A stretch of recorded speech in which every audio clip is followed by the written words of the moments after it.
حضرت بلال حبشی رضی اللہ تعالیٰ عنہ بیان فرماتے ہیں نبی پاک علیہ السلام کے مہمان آیا کرتے تھے تو بعض اوقات مجھے قرض لے کر بھی میزبانی کرنا پڑتی تھی حضور کے مہمانوں۔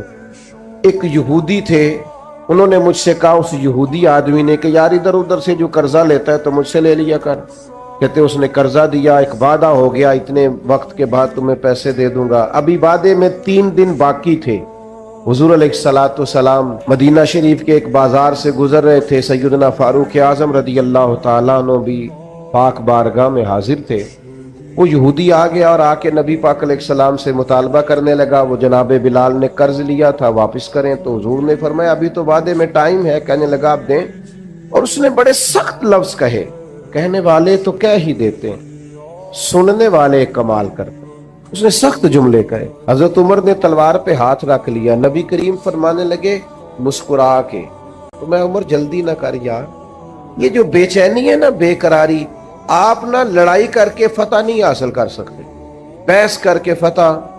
آپ نے ایک بات کی، آپ کا مخالف 3 کرے گا، پھر آپ کو 6 کرنی پڑیں گی، پھر وہ 9 کر دے گا۔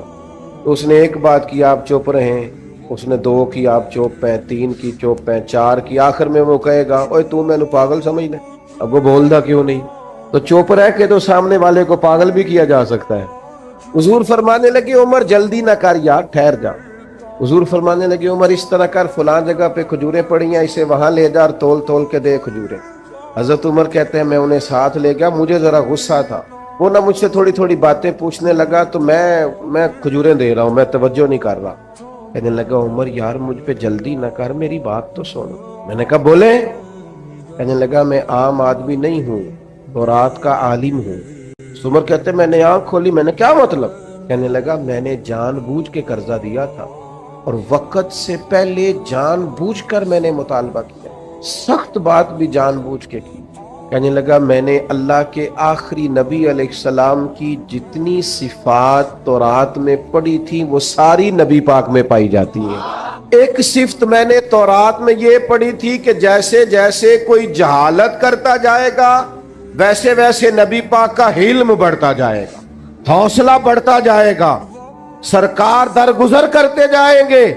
عمر ساری شانیں دیکھ لی تھی، یہ برداشت والی شان بھی دیکھ لی ہے۔ حضرت عمر سے وہ کہنے لگے اب اس طرح کریں، مجھے ساتھ لے جائیں، نبی پاک سے معافی بھی لے کے دے دیں اور حضور کا کلمہ بھی پڑھوا دیں۔